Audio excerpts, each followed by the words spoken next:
Hey, this is Dan from Dan's Urban Survival and Prepping. And today I wanted to talk about what I consider the most important items to put in a 72-hour kit. This is drone footage from the environment about 10 minutes outside of where I live.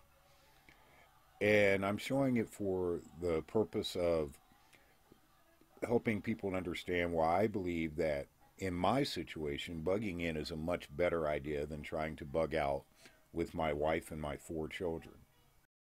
Secondly, it segues very well into what I believe is the most important thing to have set back for a 72-hour kit or beginning prepping, and that item would be water. The experts say you should put back 1 gallon of water per person per day. Personally, I believe that it actually should be a little bit more than that because these studies are done under current conditions, not considering the extra activity and movement that will go on during any type of disaster. And remember that the human body can only survive 3 days without water, and dehydration starts taking effect much earlier than that. And this is why water is what I believe to be the most important item that you can possibly put back in case of a disaster or an s.h.t.f event. The ability to be able to purify water and obtain water, to me, comes in a close second, but that's another video. I would also recommend some sort of cutting tools like a knife and a multi-tool.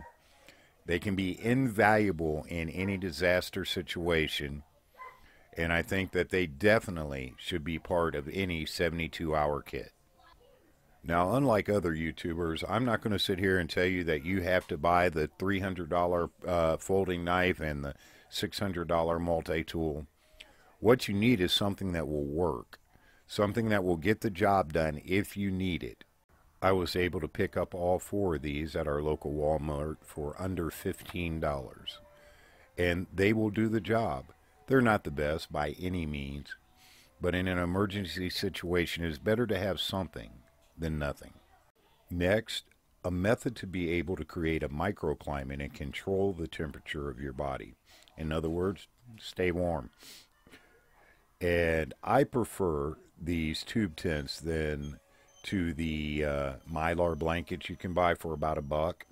These are about $4, but they're 3 mil instead of 1 mil thick, which means they're going to be more rugged and able to withstand more, and they give you multiple types of use that you can use them for. Whether you're in your home after a power outage or an ice storm or something of that nature, or you've been evacuated, these little tents can come in really handy. They can help you keep yourself and your family from being exposed to the weather, and they provide a way of signaling if you're stuck out somewhere. So all in all, they're a great tool to have in your 72-hour kit or your get-home bag. Easy to store, easy to prepare foods. Something that's preferably freeze-dried or dehydrated so it's light, are awesome things to keep in your 72-hour kit or your get-home bag. I like these Bear Creek items.